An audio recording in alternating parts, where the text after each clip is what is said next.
Aloha and welcome to Island Connections. I'm Ibrahim Aoude, scholars at Ethnic Studies. And with us to discuss this topic is Laurel Mei-Singh, Assistant Professor of Ethnic Studies at UH Mānoa, and Ethan Caldwell, Assistant Professor at UH Mānoa as well, Ethnic Studies. So thank you very much for coming over. And we just want to begin by trying to introduce yourselves. You're at Ethnic Studies. When did you come to Ethnic Studies? Why did you come to Ethnic Studies? Your relationship with Ethnic Studies before you came over, and so forth. And then we can discuss about your research, your teaching, and all of that. So would you like to start, Laurel? Sure. Yeah. Thanks for having both of us. It's great to be here with you. The reason I came to Ethnic Studies is because of its commitment to engage scholarship, scholar activism, whatever we want to call it, really kind of working with knowledge and learning as the basis for social transformation. And I was hired here as part of a sustainability initiative in the College of Social Sciences. So when I say social transformation, I'm also talking about environmental transformation. We're dealing with so many environmental crises right now. And if the work that we're doing in the classroom and as scholars can really concretely address these issues and encourage students to take action to address these issues, I think we're on the path to a more sustainable future. But it's pretty clear that things need to change, and I think Ethnic Studies is a really exciting place to be asking these questions and working on these issues. Very good. And later on we can talk more about your background in terms of Hawaii and all of that. Ethan, here you are.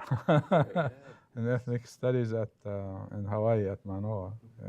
Right, and it's been a year since I started here, and I think it's been quite a positive experience. But I think a lot of it revolves around the idea that Ethnic Studies provides, a space for critical dialogue that allows you to bring in both the personal, the communal, and also the systemic, and place them into conversation with one another to really try to hone in on the many different ways that change can occur, but also how these sort of historical systems of oppression come together through these multitudes of methods, histories, and more. And I think within Ethnic Studies, we provide that perspective as professors that allows students to tap into different areas to engage with that. So whether it's scholarship that allows them to go into the field, bringing in primary documents that are historical, but also reveal much more about a history that they otherwise wouldn't know about. I think there are different ways that we go about providing the students with those perspectives, with those ways to become more critical thinkers. Mm-hmm. You both talked about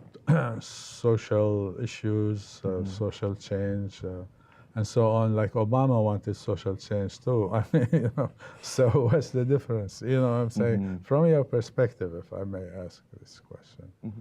Well, I think when it comes to class, I think part of it is, in Obama's situation, there are definitely limits to what can occur, and I think our courses become a way to highlight what those limits are, but also to push beyond to say, well, how do we get to a point where not only can we make the change within this one area, but also see how it's connected through intersectionality to impact the lives of more than just one community. So, and I think there's not necessarily anything to say that Obama wasn't doing the right thing, as much as to say that it needs to be much more expansive in scope, but also in impact as well. Yeah, and then similar question to you, Trump wants change too. So what's the difference? Ethan mentioned a good thing about that and how to approach change and so forth. But in terms of another type of change, he wants different from Obama's, perhaps. So what is the change that you are looking for in society and through educating or imparting knowledge to students so that they can think about a certain kind of change? Yeah, that's a really great question. And my students have asked that same question in class is, how come when the race of the person in power and in charge changes, we don't actually see a large scale transformation. And it's because, you know, if we think of society as structured like a pyramid where a few people are on the top and kind of hoard all the resources and the power, when the person at the top of the pyramid changes, that pyramid still exists, right? There's still kind of this concentration of power and resources. So, and what I talk to my students about is how can we have something other than a pyramid? How can we have a new structure for society where people share resources, where we have different types of economic systems that are not built on extraction and profit? So I think that's the change that we're talking about in my classes. And I think Trump's election just goes to show that we're in the grips of a pretty severe crisis right now. And a crisis, what we talk about in my classes, is about when a particular formation can no longer sustain itself. So we're seeing kind of this unraveling of society and of our environment happening together. And I think people are really angry and upset, and they want something different. So I think that kind of paved a path for Trump. So when you say formation, you're meaning social formation, part of which is the political and economic, right? Yeah, all of those. So yeah, and then the approach to like combine or have like a multifaceted kind of framework is to look at a political economy framework in which you can bring in other things like gender issues and all of those, ethnicity, et cetera, et cetera. So I think that, but if I may stay with you for a while to ask about, like you mentioned, sustainability, you know, through the social sciences. So when we say sustainability, we're talking about environment. Are we talking also about society and the relationship between the environment and society, and how you approach this in your classes and research? Actually? Yeah, that's a great question. Thank you. Yeah, sustainability, I believe, cannot possibly operate only by focusing on the environment. If we think of ecology, it's about how different parts of our environments are interconnected, and we're part of our environments, right? We're not separate from the environments. So, and this, I mean, I think a lot of frameworks and kind of paradigms of the environment will incorporate human beings, and I'm thinking in particular about Hawaiian paradigms. You know, University of Hawai'i is a Hawaiian place of learning. And, you know, Native Hawaiians have really shaped the history and will shape the future of Hawaii. And within those indigenous paradigms, humans are part of the environment. The environment is an elder sibling of human beings, right? So we can't separate humans from the environment. And as a geographer, as geographers, we study kind of human and environment relationships. So I think any sort of paradigms that separate environments from humans are really problematic, because often they're used as a tool. That kind of paradigm is used as a tool for exclusion, to prevent humans from accessing land. And we see that a lot in Hawaii as a way to prevent fishers from accessing their fishing grounds, or hunters from engaging in their practices to feed their families, or farmers who are trying to grow food to support their community and the next generation. So everything in our society is totally dependent on our relations to land. The food we eat, the homes we live in, the neighborhoods that we kind of work in and, you know, commute through to get from home to work. You know, these are all part of our environment. So in the class that I teach on environmental justice, we define the environment as where we live, work, play, and learn. Yeah, that is important. We'll do more about that, especially in terms of indigenous systems and philosophic systems, indigenous and Western, traditional Western, although things are changing a little bit. But I wanted to go to you, Ethan, and ask, you know, in your classes, like what classes you teach and what do you do in those classes regarding what you mentioned earlier in terms of change, et cetera, in more concrete, specific ways. Right. And then perhaps, you know, another way I would also say it is, I think a lot of my classes provide a certain kind of reflection and reckoning with a history that we often choose to keep to the side from the traditional normative structure within the U.S. And within the ES 305, 306 series, which is about the African American experience, a lot of that tries to uncover and in many ways recover those sort of histories, whether it's what occurred during slavery, but also what happened prior to that. What societies existed prior to European intervention in Africa, but also how does the drain of over 12 million individuals from that continent, also impact the way in which formations within society, within structures have occurred today. So a lot of the ES 305 class ranges from early 1400s all the way into the Jim Crow era of the South. So try to understand how Black changes over time, but also what happens to African bodies and African descent individuals and communities that form in these areas in which they're displaced throughout time. So whether it's the United States, but also extending into the Caribbean and also Central Latin America, is trying to understand the question of why is slavery still important even to this very day, but also how does that continue to impact the way in which people are viewing Blackness, but also the African American experience as a whole. And we continue with that in ES 306, in which we're looking more into the modern day. So pretty much everything from post-Reconstruction into today, and trying to understand it thematically to begin to nuance some of the different ways that both Black thought, Black socioeconomic status, but also Black involvement in different arenas such as militarism or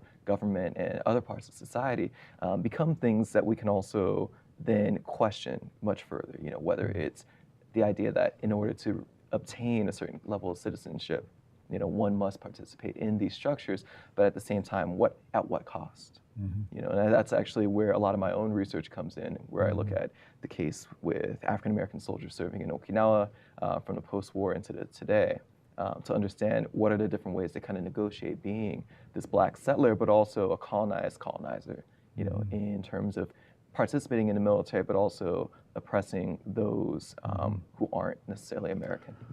Yeah, I mean, this is a rich, if I may, site for research because it is multifaceted. And on one hand is the Black soldier, like say World War. I mean, forget about the Civil War and all that participation, but World War II, the Black soldier, World War II, coming into the more or less the contemporary era, if we might say that.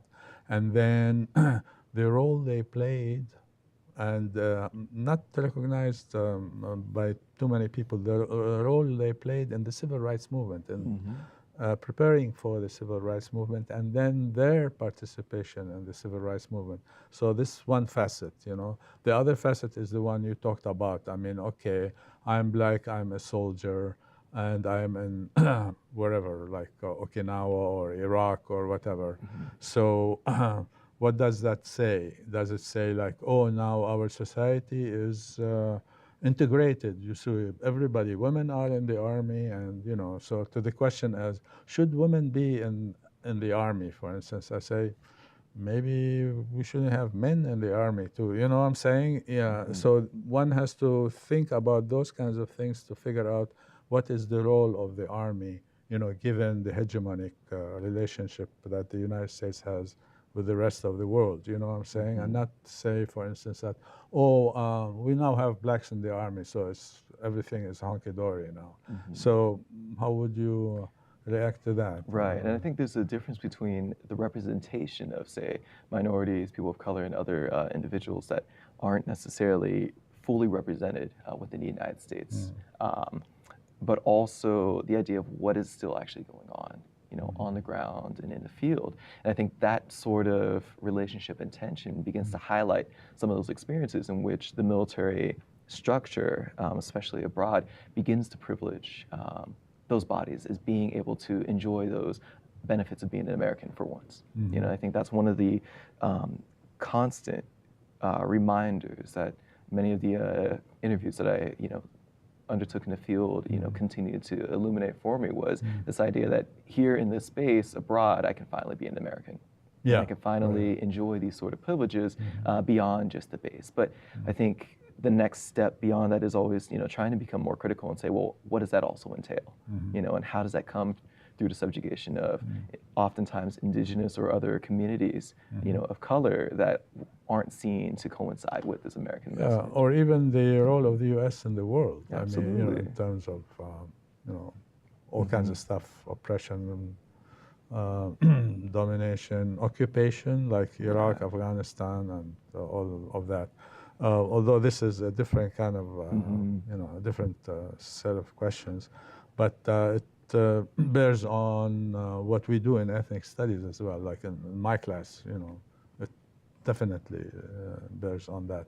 But anyway, you mentioned Laurel, about your research and talk about indigenous, worldview as opposed to Western worldview, especially the traditional. Although now some, Western worldview is beginning to change some in some quarters, but also because of, if you could tell us a little bit more about your relationship to Hawaii, because then we want to talk about your research, like, on the Waianae Coast and all of that. So we can start with, your relationship to Hawaii, and then your research when you came to us when you were a graduate student still, and to do research and so on. Sure. So I'm born and raised in Hawaii, grew up next to Leahi, also known as Diamond Head. So I think growing up here gave me a really genuine and personal relationship with the environment here. So I think the environment in Hawaii has really shaped kind of the paths that I've decided to take in life. So I moved to New York City after college, and I went to graduate school there. And, Hawaii kind of followed me wherever I went. And I couldn't stop thinking about Hawaii, writing about Hawaii. And so when I started my doctoral program at City University of New York Graduate Center, I decided to write my dissertation about the military in Hawaii. And ultimately, I chose the most militarized region of Hawaii, or one of the most militarized, which is the Waianae Coast. So 2/3 of the land or a third of the land in the Waianae Coast are military bases, and 2/3. We have a picture here. I mean, Sure. We can show it, and then you can continue on. Sorry for that. Sure. So this is the military presence in Hawaii, and the red is all the active military areas. So let's click on Oahu. Okay. So about 25% of the island of Oahu is occupied by military bases, and the Waianae Coast is on the west side of the island, so the left side here. And if you look closely, you can see Mokua Military Reservation, and then Lualualei Naval Annex, which is this area right here. And then we also have Kaena Point, and there's satellite tracking stations on the far western tip of the island. So on this west side of the island, 2/3 of the population are Native Hawaiian and Pacific Islander. So this is an environmental justice case study, which is the idea that there are more environmental hazards near indigenous communities, communities of color, kind of socio and economically marginalized peoples. So this means it's environmental racism. So that's something that I'm really interested in, is unpacking, well, how is this racism historically produced over time? So we see the plantations coming to Hawaii and taking the land and the water from people. And then in Waianae, the military bases took over the land from the plantations.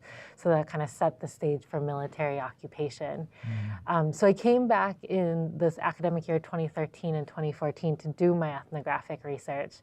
And I was fortunate enough to cross paths with ethnic studies and be a lecturer here.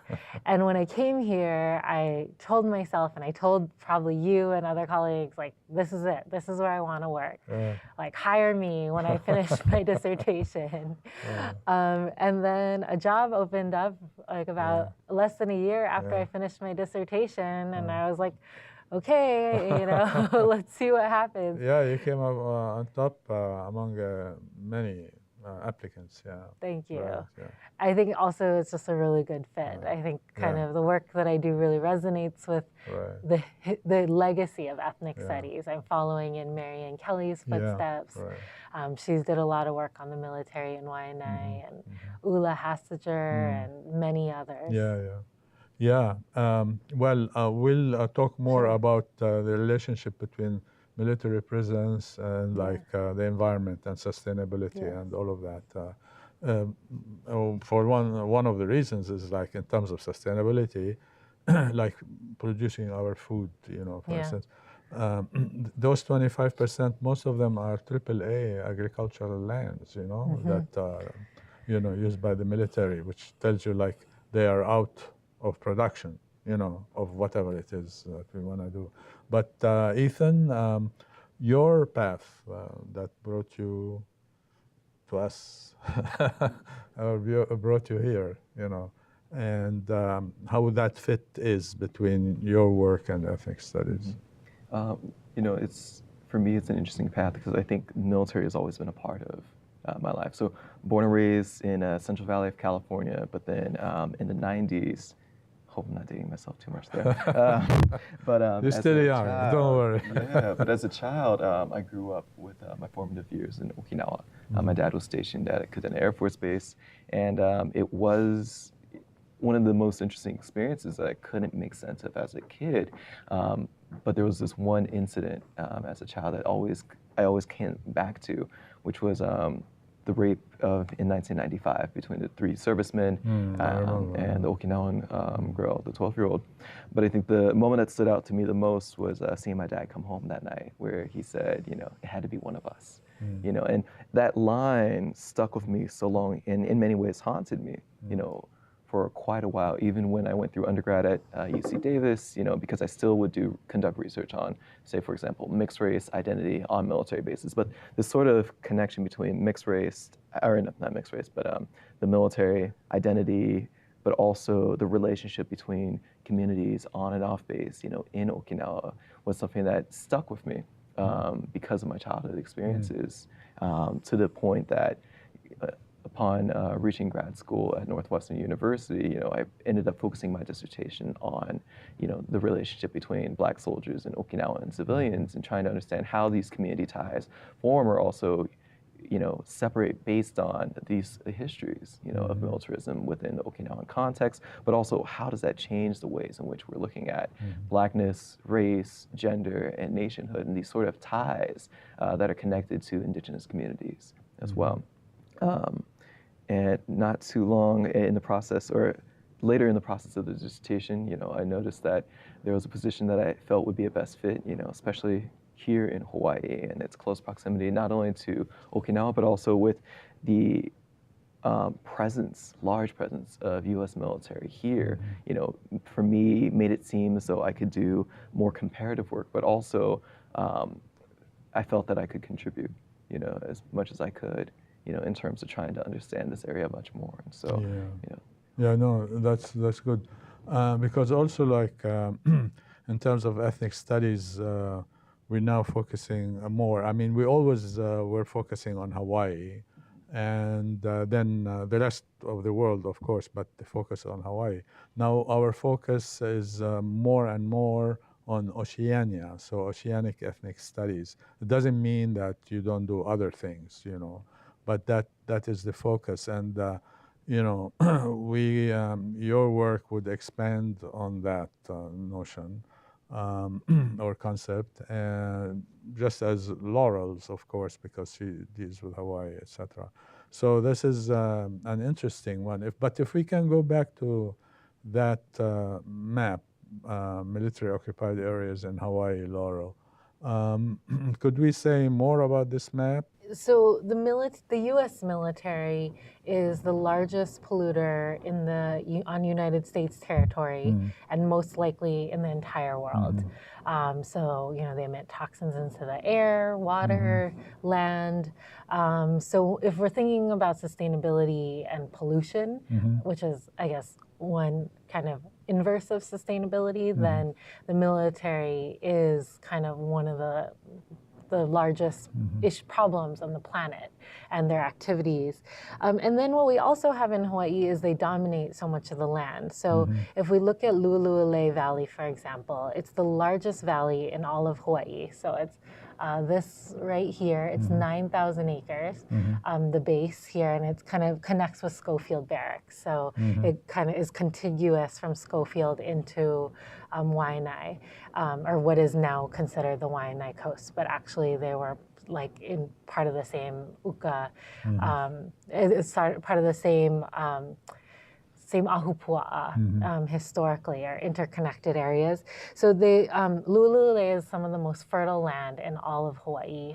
The soil has vertisol, so it is volcanic soil that mulches and mixes on its own. So we have ma'o farms in Lu'ule'ule Valley and Kahumana farms, which are both very productive. Ma'o is the highest profiting organic farm in all of Hawaii. So when the military takes up all of this land, they're preventing other alternative economies from being able to thrive. So what I'm arguing, or one of my arguments of my book, is it's a strategic denial of resources of Hawaiian communities from being able to exercise their own economies and forms of abundance, right? Because Lu'ule'ule today is pretty poor area. It's one of the most poorest areas in Hawaii. But historically, and Candace Fujikane writes about this in the English department, it's Aina Momona, it's abundant land. So how is this history producing poverty and also dependence on the military? And this is where my work really speaks to Ethan's work, is a lot of the Hawaiians that I interviewed on the Waianae Coast are veterans, and they've served in the military. They have families who are currently serving in the military. So it's not necessarily that they're settlers on their own land. It's actually that there's a historically produced dependence on the military for mobility, for stability, for access to livelihood and education. And this goes back to the history of the land and water being stolen from them.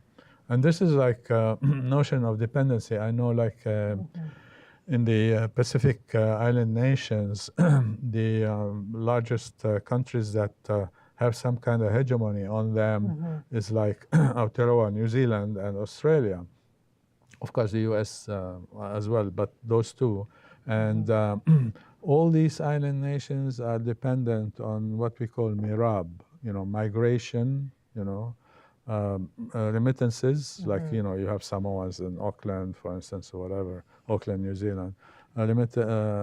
Remittances, aid, they give them aid to keep them dependent, right? And then the aid, you can do what? You can employ people in a bureaucracy, and that bureaucracy is dependent or answerable in multiple ways to the hegemonic power, be it like, Aotearoa, New Zealand, or Australia. So that is similar dependency, it's really interesting to make that comparison. I mean, I teach this semester Hawaii and the Pacific, so we deal with all these kind of things. But there are a number of books that have spoken to the question of sustainability, and in that, like, directly or indirectly talking about the relationship of Homo sapien, for instance, to the rest of the environment. And one of the things is how to, for instance, create certain kind of systems based on indigenous knowledge and indigenous systems to try and get us out of the problem and the crises, that we face since we are in Hawaii, for instance. So I'm sure, like, like Value of Hawaii 1 and Value of Hawaii 2 and all these kind of books, others as well. Yeah, anyway, so there's a number of things like that. So in your research, current research, how do you, I mean, beyond what you mentioned, how do you deal with those kinds of issues? So one of the first things that came to mind when you asked this question is the Hawaiian word for water, which is vai. Right. And then the Hawaiian word for wealth is vai, right? So water is wealth. So if we think of this historically produced dependence, it's through the theft of water, and that's the theft of wealth. So the plantations took over the water. And then now the military base today, Candace Fujikani just organized a Environmental Justice Day forum on this past weekend, and we had a panel on water. And I think one of the undercurrents of this conversation is, where is all the water? And, does the military have all of it? And particularly in Lu'ulu'ulei. And we have, the springs, the Puhawai Spring that the military kind of controls that land. So we don't know exactly, how the community can get it back at this moment, although I think there is likely a long-term vision for returning that land. So I think part of the project for recapturing wealth and recuperating wealth, right, is through recuperating the waterways. And ethnic studies has actually been involved in that project because Eric Enos at Ka'ala Farms, he redirected the water at Ka'ala Farms into the Lo'i. And when the DLNR and the state of Hawaii tried to, say, well, you're taking this public resource, Marion Kelly found a map that showed the waterways and showed that it was exactly how they had redirected it. So they were able to provide historical evidence for kind of justifying the recuperation of wealth. And I think this is the important work that scholars do and the important work that ethnic studies can do. It's really kind of use our resources and our access to archives to kind of support Hawaiian movements and other social movements. To be an activist scholar is very important, to make that change that we were talking about, so ethnic studies has been involved in all kinds of things, and also water, like Waihole, Waikani, the land, and then later on the water and all of that. Ethan, you mentioned like 305, 306, African Americans 1 and African Americans 2. So you mentioned about, from slavery to like the late 1900s, not 1900s, 19th century, late 19th century, and Jim Crow and all of that, and then civil rights movement until now, for instance, or Reconstruction until now, in fact, moving through the civil rights movement. But could you say something more about, like in terms of, there are African Americans or blacks in Hawaii as well. So how do you deal with those kind of things? What connections do you make and so forth? And part of what we do within both classes is trying to track this larger history of African American migration, whether forced or voluntary, to the islands, but also to larger Oceania. And I think one of the ways in which we do it is to always harken back to some of the scholars who have built up the history surrounding the Black Hawaiian experience here, but by also, looking at, say, the Anthony Allens, of the 1800s, but also, recognizing that the Hawaiian Kingdom, also, forbid slavery and had that disbanded, in the 1800s, which provided in many ways, a site of salvation for African Americans who were enslaved to obtain or to reach if they could, And I think in many ways trying to highlight the ways that Africans have been present in the kingdom, but also during plantation times, and also as part of this military is a way to push beyond just seeing them as solely only as military members, but to try to nuance the idea of where their space and belonging is here within the Hawaiian context as well. And I think, another part of it too is also, providing the students with the space to actually, confer with their own experiences. Some of the students that I've had have also been both either Black that have grown up here or also Black mixed Hawaiian who have grown up and been, socialized within the island context, and trying to expose them to the histories from the continent, but also trying to understand those push factors to how the African diaspora, or African American diaspora has spread to Hawaii and other parts of the Pacific becomes a crucial aspect to also understanding what our role is here and the ways in which we can also, work within an indigenous context as well. Yeah, I mean, that's important. You also teach other classes?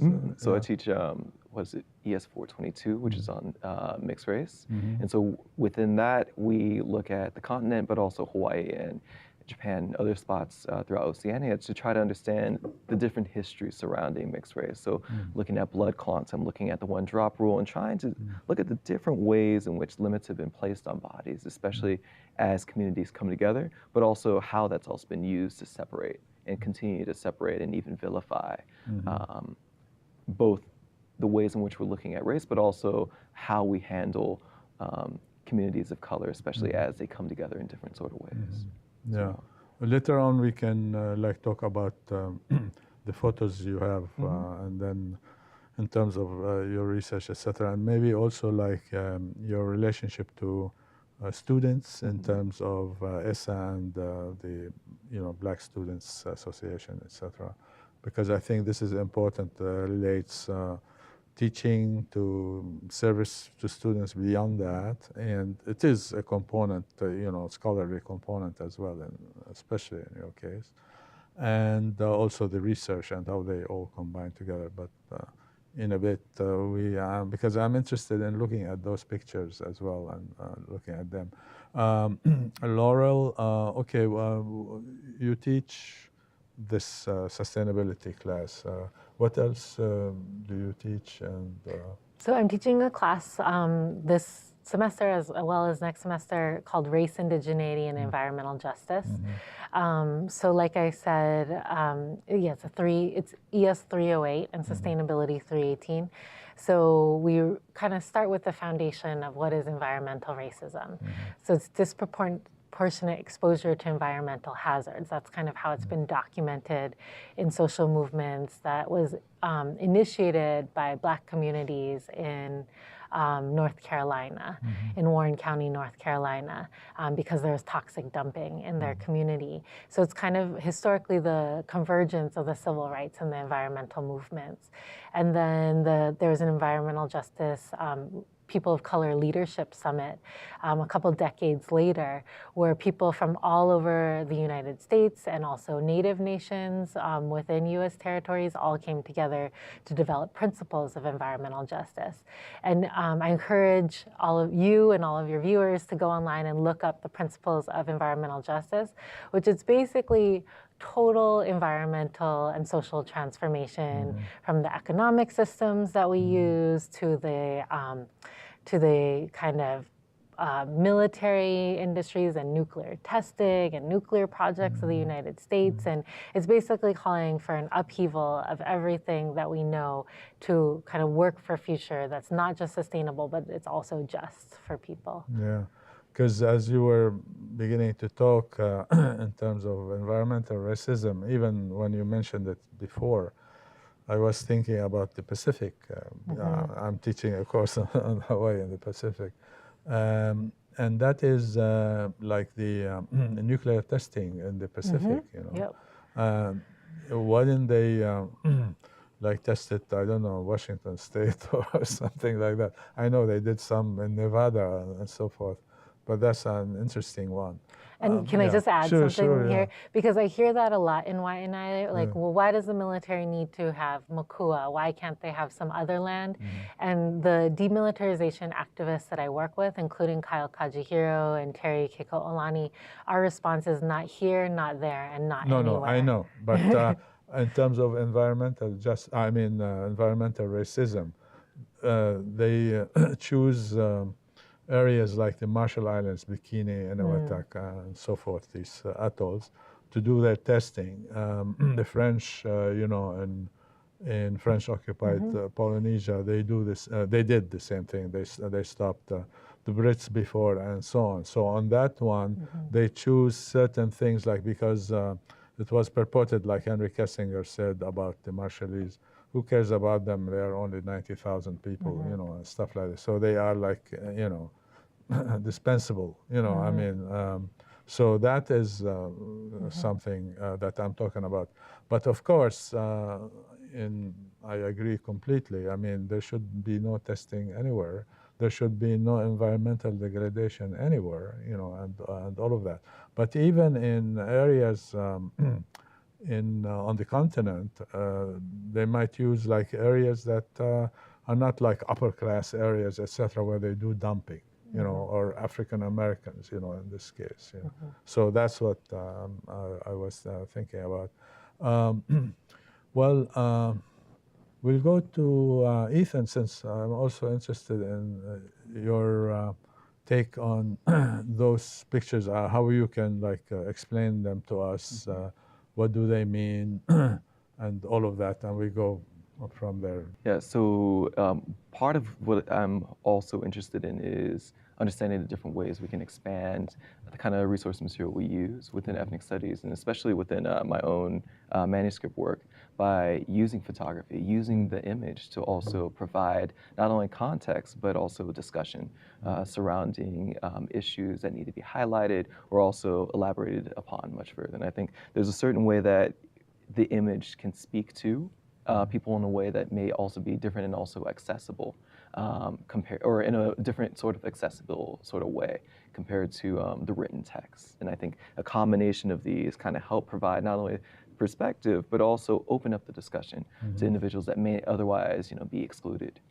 from it. And, you know, I've used it within the classroom, you know, as a teaching tool in which we use the primary documents or even images from the civil rights movement or these different sort of flashpoints within African American history to try to understand what's going on between what's said versus what's being seen, you know, but also what are the limits therein because of the images. So, for instance, what would you say to students about this photo, or might they ask questions about it, and what kind of questions, and how do you have that discussion? So with the photo that we have on the screen right now, this particular set and collection was created during my field work in Okinawa, but more specifically outside one of the most contested bases, Marine Corps Air Station Futema, which lies in the city of Ginoan, in Okinawa. But what you'll notice is in this particular set, the line demarcating civilian and military space, begins to expand, as you continue on through the set. But also outside, are many times older Okinawan men and women holding signs saying no base, no rape, or remove Osprey and close Futema base due to the nature of military aircraft that have either dropped items or also crashed into surrounding buildings, including the university that's just adjacent to the flight line. So if you go throughout the image set, part of what I try to do and approach within photography is to understand the human element to it. So not only the spatial, but also how people are interacting with those spaces. Like this one on the screen. Right. So with this particular one, this is actually on a set called Faces of Jackson. And I worked with one of my scholar colleagues at Davidson College, Piko Uwutsi, who was doing an ethnography on the different kinds of ways in which African Americans in the city of Jackson, Mississippi, obtain access to food. And so part of it is looking at the socioeconomic standing, but also how does that impact their daily lived experience? And so we use photos to help highlight not only their dialogue that they had with him and myself, but also what the space looks like, what the context looks like. How does Jackson as a city also become a thriving part of this dialogue as well? And so if you go through the set, many of those images are actually focused on this one, for instance. Right. Many of these were taken with the homeless shelter that he spent a good amount of time with, and that I also ended up being able to interview some of the individuals from. But what you come to find out is even within the working poor, who are either have access to these shelters or don't necessarily, what are the limits and kind of nutritional aspects of the food that they're receiving, but also how is that impacting the kind of ways in which they even have the ability to survive within a city. But also, with that particular case, and especially within the space of the kind of help, it's often seen through a religious kind of aspect. And so what are the different ways in which race and religion become fused with the notion of help, or not even being able to receive assistance, without the word of God, for example. And so there's a certain way that multiple conversations are occurring even within each and every photo and vignette, so to speak. And so I think it becomes crucial to use the image as well as the dialogue, together to kind of help all out with that. Yeah. For instance, I'm interested in this one, actually, in terms of, this is Jacksonville, right? This is Jackson, Mississippi. Yeah, Jackson, Mississippi. Right, and so this is actually outside of one of the main community centers that's run in town. And every morning, you would need to be there, I think, no later than 4 a.m. in order to receive a meal. But there's also limitations in which the time that you can actually go there versus the time you can actually be present in the shelter. So oftentimes the working poor, due to the time that they're leaving work, end up not having a bed. But can still go to the community center to access a meal in the morning as long as they find a way to survive the 8 to 12 hours that they're not in the shelter. And so much of the dialogue, even with that photo, was this kind of contrast of showing that the community center presents this very vibrant image of help, but at the same time, as you look at the images of the individuals themselves, some of that hope fades, if they're going through this process time and time again. And so what does that mean when we're trying to not only understand the ways in which they're getting, nutrition, but also how are they actually surviving on a daily basis, and what does that mean for their lives as well? Yeah, and then you talk about change. How do you, for instance, deal with change, and what questions do students ask about change and stuff? And I think one of the things that students always ask about, especially as we continue on through the semester, is this idea of, well, what can we actually do? And I think this is where the community building becomes a crucial and important part of it. And I think my involvement with the Black Student Association is really trying to push that sort of communal aspect, even for students here, to, in many ways, center Black issues, even if they're not necessarily Black themselves. And so part of that is to try to find a way to build that community through a Black-centered space, and to understand that these sort of intricacies don't happen in a vacuum, but are also affecting other communities of color as well. Yeah, we'll talk more about the student aspect, Black Students Association, Ethnic Studies Association. But I wanted to go to the second map, Laurel, if I may. Yeah, this one. So what is this about? So this is a map of, now I've noticed that as of late they've changed it to the U.S. Indo-Pacific Command, Indo-PACCOM. Previously it was just the Pacific Command. And the reason they're now including Indo is because the strategic importance of the Indian Ocean and its access to, growing economic powers such as India and China and regions of Southeast Asia, and kind of as strategic, all of those are strategic locations. And this is why the U.S. has occupied Hawaii, because they want to have strategic leverage in relation to Asia, particularly China, and also Japan's access to Japan's markets. So it's geopolitical in terms of controlling as much of the Earth's surface as possible. It's economic, and then it's tactical, right? They want to have a place to, historically, to refuel their ships and, from the continent to Asia. And something that I've been thinking about and writing about is how do we understand this history of indigenous dispossession in Hawaii in relationship to anti-Asian racism? Because I found an op-ed piece published by Alfred Thayer Mahan, a naval strategist, and this was just a couple of weeks after the overthrow of Queen Liliuokalani, and he published an article in the New York Times saying, needed as barrier to protect the world from an invasion of Chinese barbarism. And that's why they needed to occupy Hawaii, is to protect the U.S. from Chinese barbarians. So, how do we understand that history? And I don't think that was necessarily the reason the U.S. military needed to occupy Hawaii, right? I said it's geopolitical, economic, and strategic, but they were able to mobilize this anti-Asian racism as a way to justify and gain public support for their actions in Hawaii. So I think it's, when we think about settler colonialism and racism, we can't think about just kind of one ethnic group on its own. And I think this is what ethnic studies can really offer us, is to think about these overlapping racisms that kind of produce the world that we live in and that control the Earth's surface, that enables the military to control so much of the Earth's surface. And can destroy the environment. Yeah, this U.S. Indo-PACOM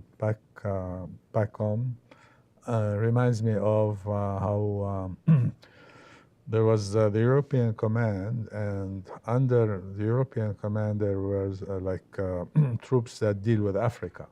But later on, when Africa became much more important, especially with the Chinese trying to come into Africa, they had like the Africacom. Yeah. So it's like, why? Because it's now more important to deal with Africa as a separate command from the European Command. And that tells you like about, hegemonic, ideas and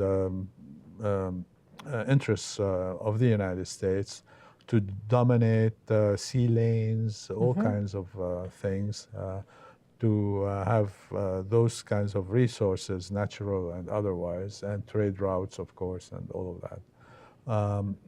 Regardless of, who gets run over by these kinds of events. So that's an interesting thing to me. But I wanted to focus on how important it is to, if we talk about Hawaii, to look at the global picture. And I'm always like when I teach, courses about Hawaii, whether the one I'm teaching now or other ones, I say, like, if you look at Hawaii only in the sense, oh, this is Hawaii, blah, blah, blah. Remember Captain Cook, where he came from?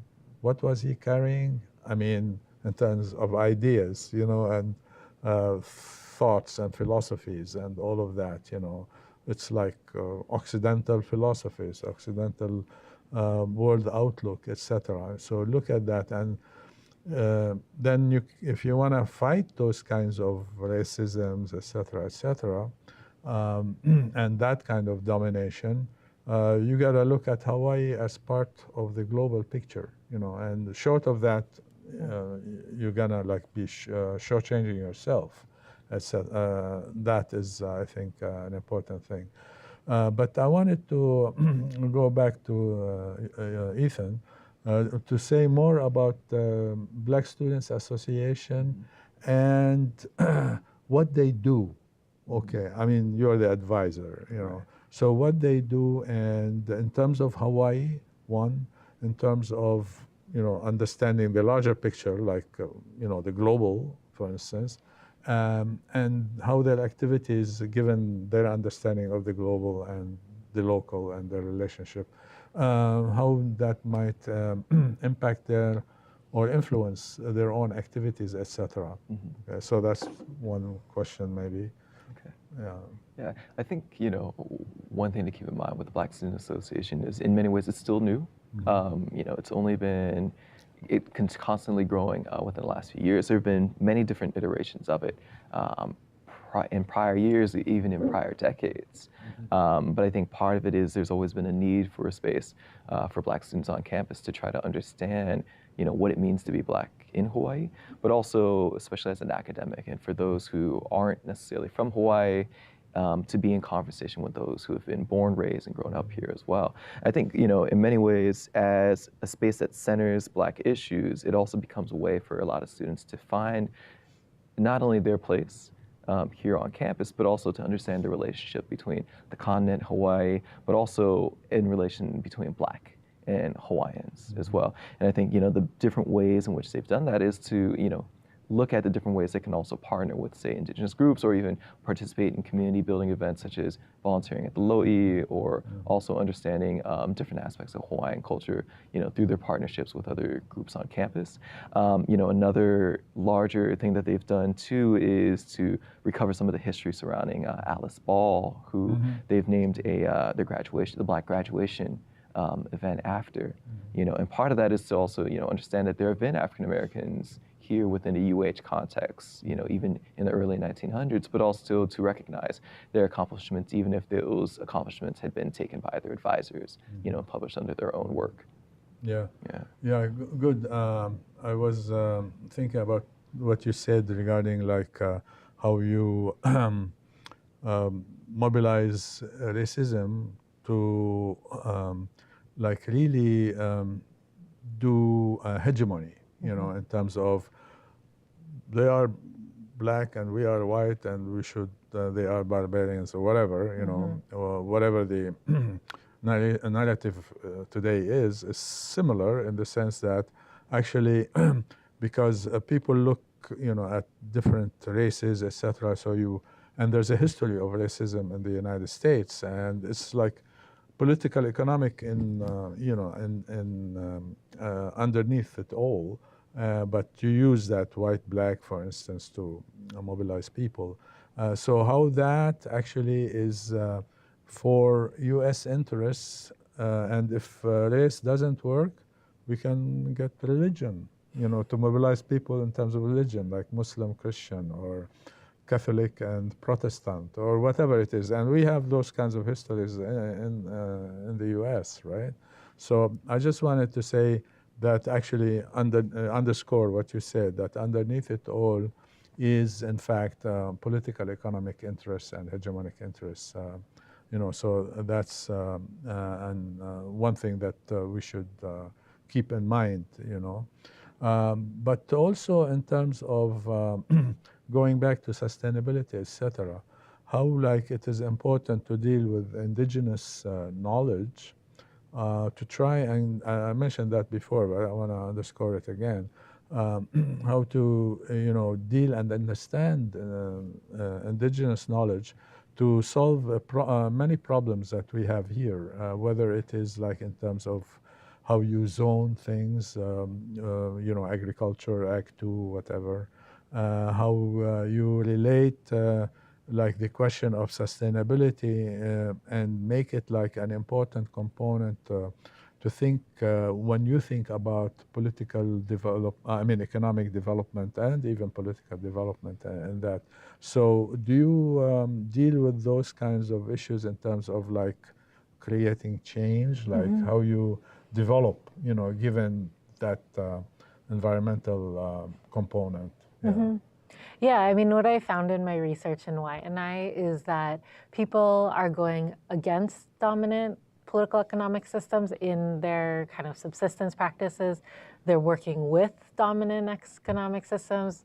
They're kind of alongside dominant economic systems. So there's all sorts of different relationships that different community projects have. And sometimes those projects have those relationships with kind of these dominant capitalist systems all at the same time, right?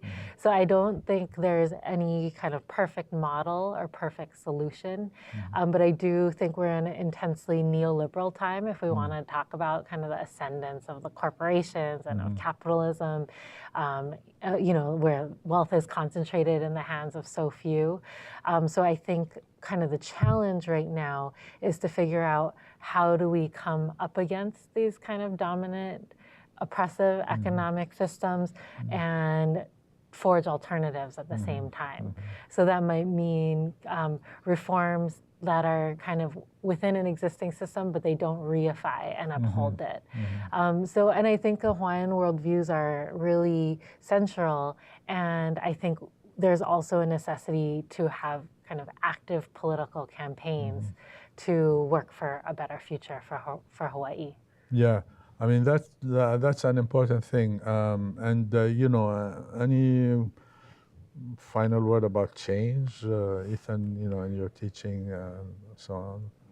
You know, I just always continue to reiterate, especially with my students, you know, that change is possible. But I think, you know, understanding not only the localized and even indigenous ideas of it, but also understanding those histories and understanding those experiences become, you know, foundational to finding the different ways and perspectives in which we can then move on from there, or, you know, continue to push for that action instead of inaction. Yeah. Well, that was very informative and interesting, and we'll do it some other time as well, because there's more about capitalism and neoliberalism and multiple things in terms of racism, like is it a black, white kind of binary, or other kinds of racism that are involved in this, especially since we are in Hawaii. But anyway, we're flat out of time. Thank you for coming over. Thank you. And thank you for our viewers, and see you next year. Aloha. Mahalo nui loa.